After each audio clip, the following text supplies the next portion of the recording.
Mm-hmm. Okay. So, guys, we're back with episode 3 of the Creative Blackprint Podcast, and we're here with Eric Winston. I'm going to let him introduce himself and just give us a little bit of background, where you're from, just a little bit information, just so people can get to know you a little better and what we're going to dive into today. So, yeah, I'll let you have the floor. Right, yeah, no, I appreciate you having me. So my name is Eric Winston. I'm from Ypsilanti, Michigan. So graduated high school, played college football, got hurt, and that's kind of when I decided I would take my academics a little more serious. And so I've transferred to Michigan State University, got my engineering degree from there, and so that's kind of where I'm at now. I'm a civil engineer, kind of in the consulting space, kind of a background in energy. So. Appreciate you having me today. Of course. Okay. Sorry, it's like frozen a little bit on my end, but is it frozen for you? I'm good. You're good? Okay. Maybe it's something on my end. I'm going to just pull some tabs out real quick. But I kind of wanted to dive into your background though. Okay, so I know you said that, you're in like real estate, you're interested in real estate and financial literacy, and you're currently kind of trying to break into those industries. So what kind of led you to like, I guess, kind of get interested? Like, were you always interested in that, or you were always interested in engineering? Like, what kind of led to that? Think so. From a young age, I always kind of understood that I like nice things. And so for me, since I like nice things, I was like, I need to go into a career where I can afford to have nice things. And so for me, the pathway towards that was kind of engineering. And so with engineering, I guess kind of exposed me, especially in college. I networked and met a lot of people who are in the real estate space who are kind of or in the financial literacy space. And so I'm into a lot of different networking events where I've met and networked with different real estate agents, investors, and kind of talking with them about kind of what it means to make an investment, kind of what it means to invest in your financial like long-term well-being in terms of long-term wealth. And so I think for me, I'm not currently in the real estate market, but I think that's probably will be my next step after I take care of some of the milestones I want to hit in terms of the field of engineering first. But that's definitely probably the next steps I'm going to take in my career. That's awesome. That's great to hear because honestly, I feel like real estate is very lucrative. And, obviously, as someone that owns real estate, like you see the value of like just owning property, especially within like, I feel like Black people, we don't know, or there's not enough education, I feel like, in seeing like the value of owning property and seeing where you can kind of launch your places. But having more Black realtors, kind of advocate and educate people is super important. So kudos to you. I also want to dive into like the fact that you said a key word I noticed was like networking. And I think that's also like super important because network can bring so many opportunities that you don't even know unless you just talk to the right person at the right time. And I even think about my experience, like my first job out of like grad school was like I basically got it through networking just because I knew someone at the right time and I was able to kind of leverage my skill set. So my question for you is like, how do you think it is? I guess what is the importance of like being able to have like transferable skills in like certain careers and industry when pivoting to different careers that you've noticed like just in terms of like your personal experience?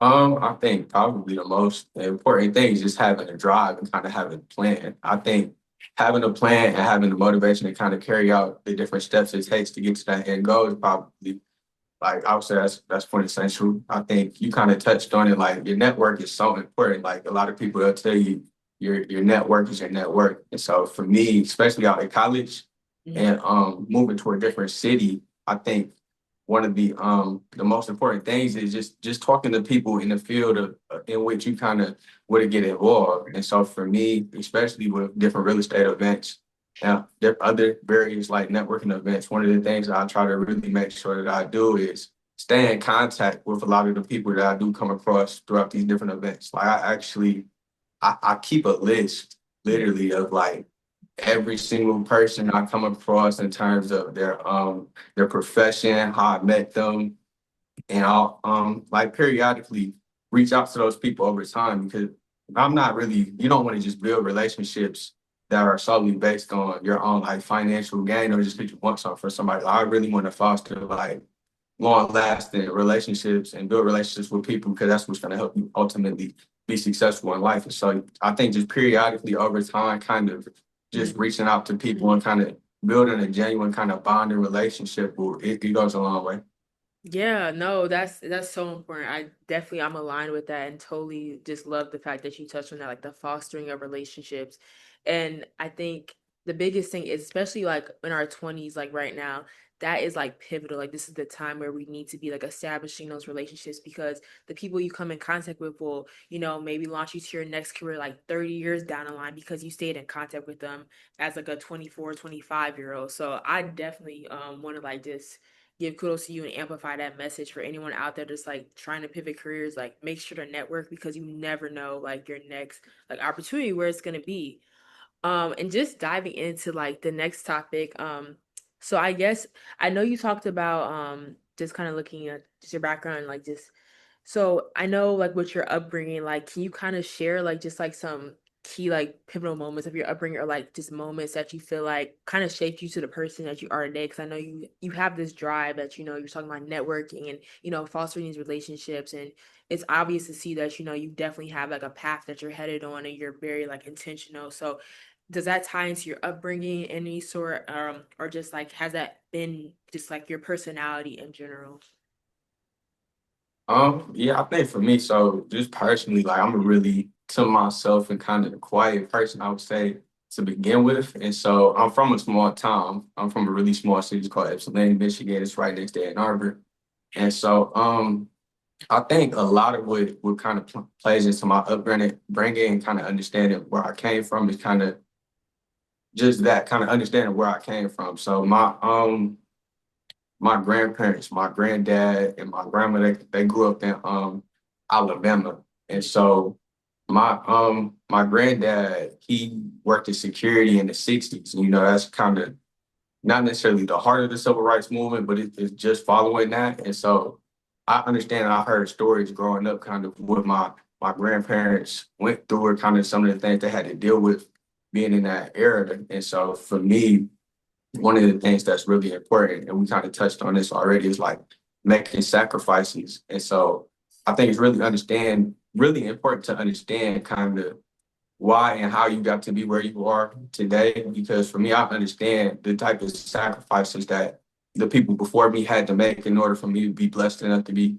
where I am today. So it kind of enhances my decision making a little bit because I feel like when you make irresponsible decisions, it's kind of taking for granted some of those sacrifices that those who came before you worked so hard to make sure that you were in position today for it. So for me, it's kind of just that kind of understanding how I got to where I was today and just continue to make sacrifices so I could just keep being successful for the betterment of my family. So Yeah, that's good. The sacrifices are like that's so key, especially now. I feel like you said, people take things for granted. Like they're not really fully sacrificing to where they want to get to be at because they only see like just kind of what they can get in the short term, but not really long term. Like especially even like going out partying. Like I feel like it's so hard to find that balance sometimes. Like wanting to be social, but also like wanting to like kind of grind and just stick it out and get to where you want to be like professionally and career wise. And sometimes that means not going to every party on the weekend. Sometimes that means not,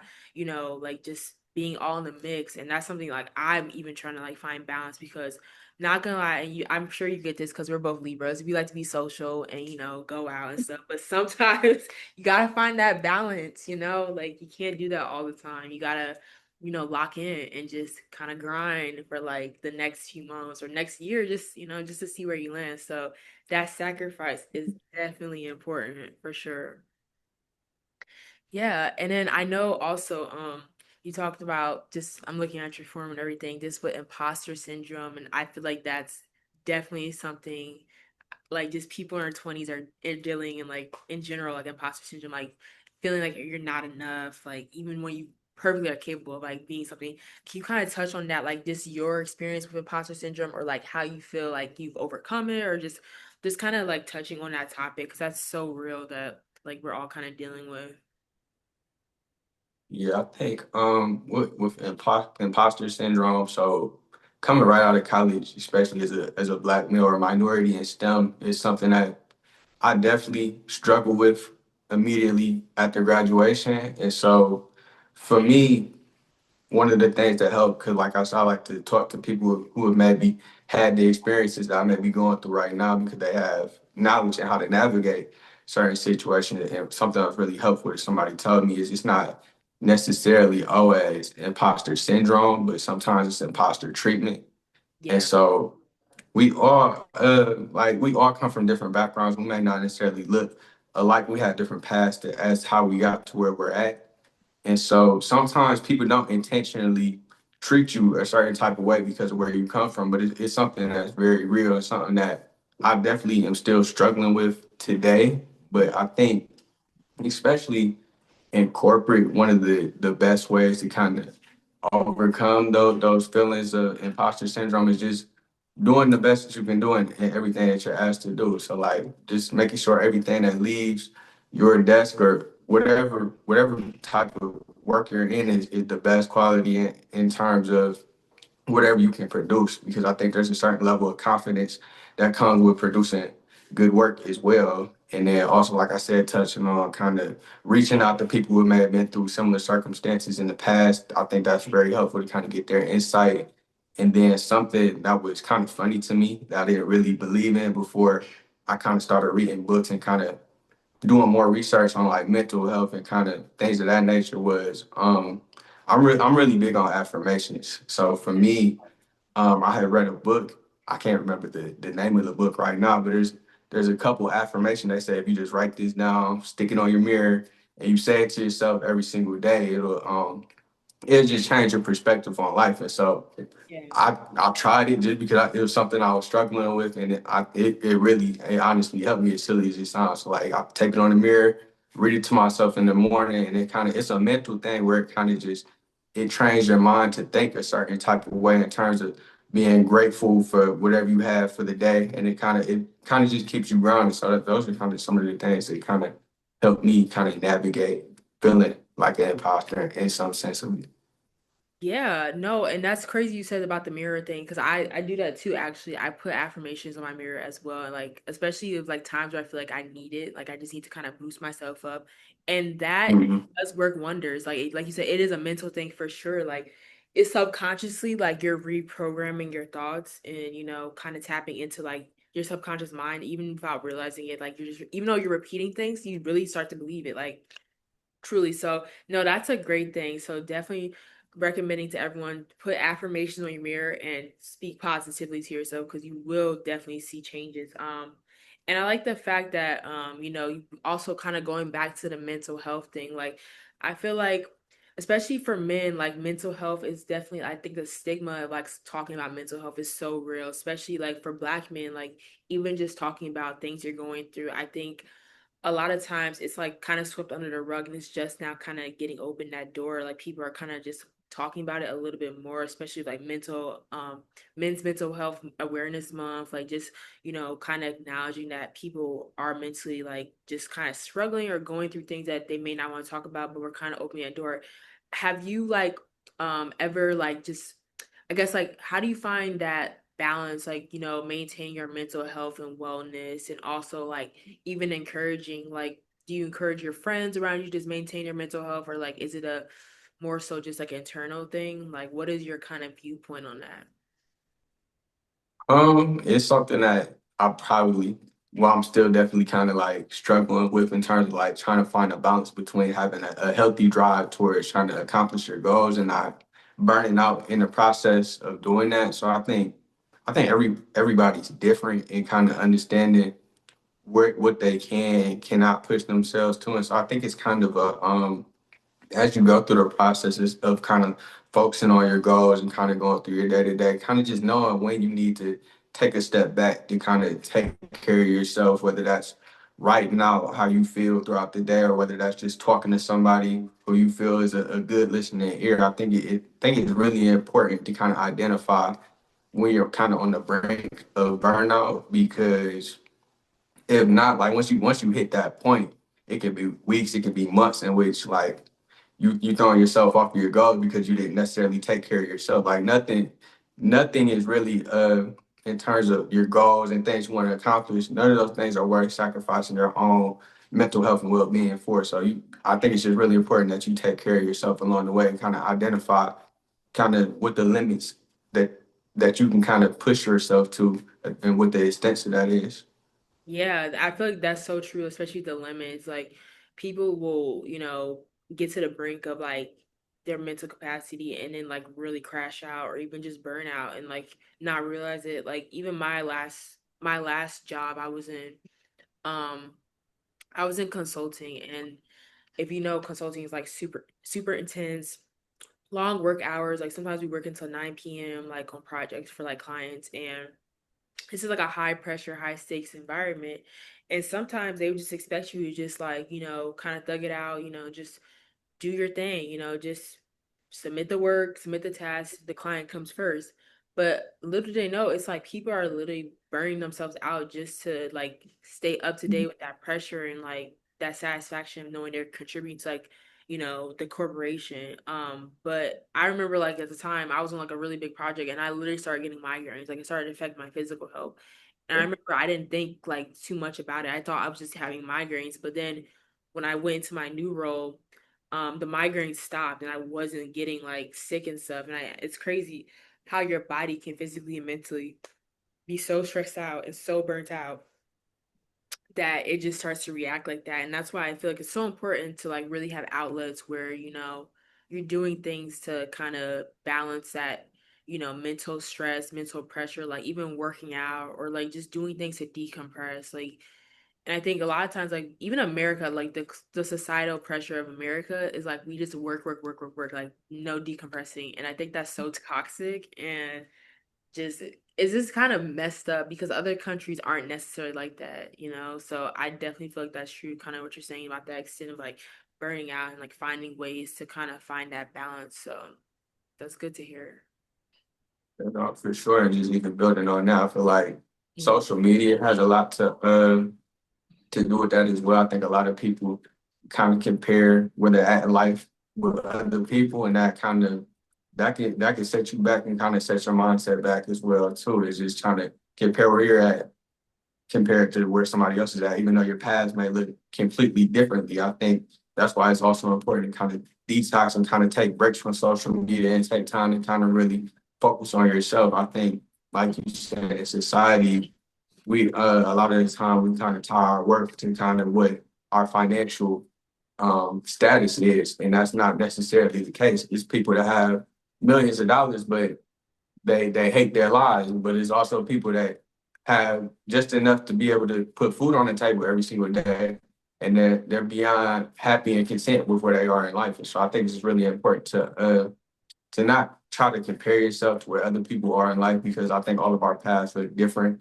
and it's kind of just living in what's really meant for you. So Exactly. Comparison is really a crazy thing because you can see someone on social media and think they have the perfect life, but the whole time behind the scenes, they're literally struggling and like going through it, but they won't show you that part. But people will internalize only the positive aspects. So, yeah, I definitely agree. Putting on your phone and just like setting time apart from social media is so important. I put like app limits on my phone, and it's like 15 minutes a day. I get to go on Instagram, and like my brother, he does the same thing. Like his is a little bit more intense. Like, he has a whole password and stuff, and only like one person knows the password, and like he can't go on the app. But it's helped him tremendously, like in terms of like focusing and just not really being on social media that much. But my goal for this year is to kind of get to that point where I don't need to be going on Instagram and Twitter that much, because sometimes I feel like social media is just like people on there like just seeking validation. Like it's just a bunch of like, sure. yeah, you're just trying to get the most likes or people liking what you're posting. And it's like, all right, I feel like it's like losing a plot. It's like, are we posting a post or are we posting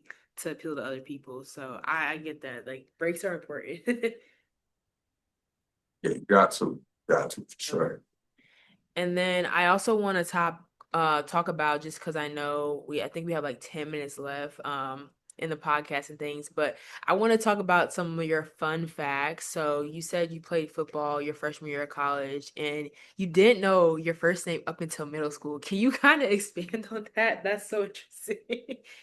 Uh, Yeah, I mean it sounds crazy when you say it, but like for me, so my name's Eric, and so my dad's name is Eric too. So just growing up, my people always called me Devin, and Right. so it wasn't really, yeah, they call me by my middle name. So it's like I thought my middle name was my first name up until really, and I used to change my name on the attendance list in school or whatever. So when they called my name, they would say, Devin, is Devin Winston here? I say, I'm here.